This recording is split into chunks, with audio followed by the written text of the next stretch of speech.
To advance Java সেকশনে স্বাগতম। আমি আপনাদের সাথে আছি নুরাইন হোসেন। বিগত ক্লাসে দেখানো হয়েছিল সিস্টেম ডোর আউট প্রিন্ট ল্যান্ড পর্যন্ত। আজকে আমরা দেখাবো প্রিন্ট ল্যান্ড এবং প্রিন্টের মাঝে যে পার্থক্যটা সেটা দেখানোর আমি চেষ্টা করব এবং আপনাদেরকে বোঝানোর চেষ্টা করব। চলেন এখানে লিখি আমার নামই লিখি নুরাইন হোসাইন। ঠিক আছে, এখন আমি আরেকটা নিলাম প্রিন্ট। এর ভিতরে একটা এভরিথিং আমি একটা প্রিন্ট করে থাকি। যাই হোক, আরেকটা নিই প্রিন্ট। এখন এর ভিতরও কি লিখি, জাভা প্রোগ্রামিং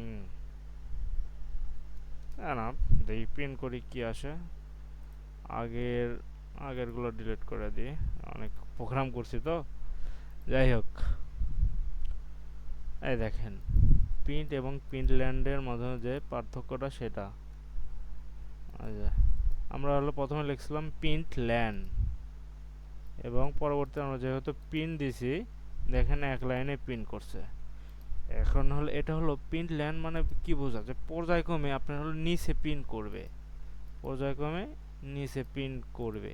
আর প্রিন্ট ল্যান্ড কি এক সারিতে প্রিন্ট করবে। এটাই হলো মূল পার্থক্য। এখন আমরা যদি চাইতাম এটা কি এক লাইনে আমরা প্রিন্ট করতে পারতাম না? কি করা যায়, করা যাবে? অবশ্যই করা যাবে। ঠিক আছে, চলেন আমরা একটু দেখে আসি যে এটা করতে গেলে আমাদের হলো যে স্পেসিফিক ফ্রিকোয়েন্সি এটা আমাদের জানতে হবে। What is an specific frequency কি? It is a special character followed by backslash. এই দেখেন স্পেসিফিক ফ্রিকোয়েন্সি আমি আপনাদের জন্য সুবিধার্থে তৈরি করে রাখছি এবং মিনিং সহকারে। ইস ব্যাক স্ল্যাশ বি মানে কি, ব্যাক স্পেস দেবে, যেটা ব্যাক স্ল্যাশ টি সেটা কি আলাদা একটা ট্যাব দেবে। ব্যাক ব্যাক স্ল্যাশ এন কি, এটা হলো নিউ লাইন প্রিন্ট করবে। Backslash r character return করবে। তারপর ব্যাকে ডবল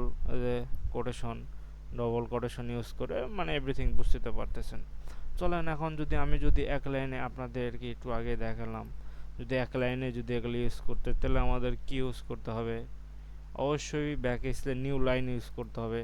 তাহলে আমরা এখানে নিউ লাইনের জন্য কি দেখলাম, ব্যাক স্ল্যাশ এন, সহজ। এখন আমরা এটা এখানে বসাই দিলাম, কত সহজ। প্রোগ্রাম একটা বোঝার জিনিস, কোড মুখস্থ করার জিনিস না। আপনারা কোনোদিন কোড মুখস্থ করবেন না। ঠিক আছে, দেখেন কত সুন্দর করে প্রিন্ট করলো। ঠিক আছে, এখানে আমি আর হয়তো স্পেস পড়ে গেছি, স্পেস দেওয়ার রাখার কোনো প্রয়োজন নাই। এই দেখেন, দেখছেন কত ইজি ভাই। এখানে কেটে দিলাম, কত সুন্দর। আচ্ছা, এখন চলেন আমরা আরেকটা দেখি যে ট্যাব আলাদা আলাদা। দেখেন ট্যাবের কাজ কি। আমরা এখানে যদি ট্যাব ইউজ করি তাহলে কি দেওয়া লাগবে, টি নাকি? ও, আপনারা তো শুনতেই পাচ্ছেন না। যাই হোক, এই দেখেন, এই দেখেন স্পেস দিছে না, এই দেখেন স্পেস দিছে না, দুটো করে করে দিবে। এখন আমি যদি আরেকটা টি দিতাম, দেখি আরেকটা টি দিলে কি কি কাজ হয়। এই দেখেন, মানে আরো বেশি দিছে, বিষয়টা দেখছেন? So easy. এখন আমি যদি আমি চাচ্ছি প্রোগ্রামের এই ডবল কোটেশন সহকারে আমি এটা হলো প্রিন্ট করব। এটা যদি আর ভিতরে যদি ডবল কোটেশন দিই তাহলে কি এটা কি সম্ভব হবে? এরর খাবেন।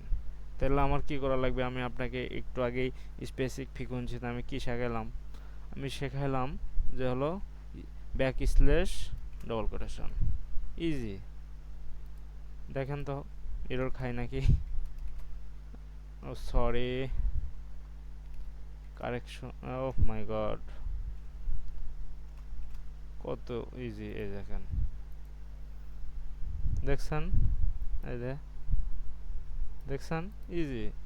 তাহলে আপনারা যেগুলো বাকি আছে, এই যে এগুলো আপনারা বাসায় এখন বসে বসে যারা ভিডিওগুলো দেখবেন অবশ্যই উপকার পাবেন অনেক।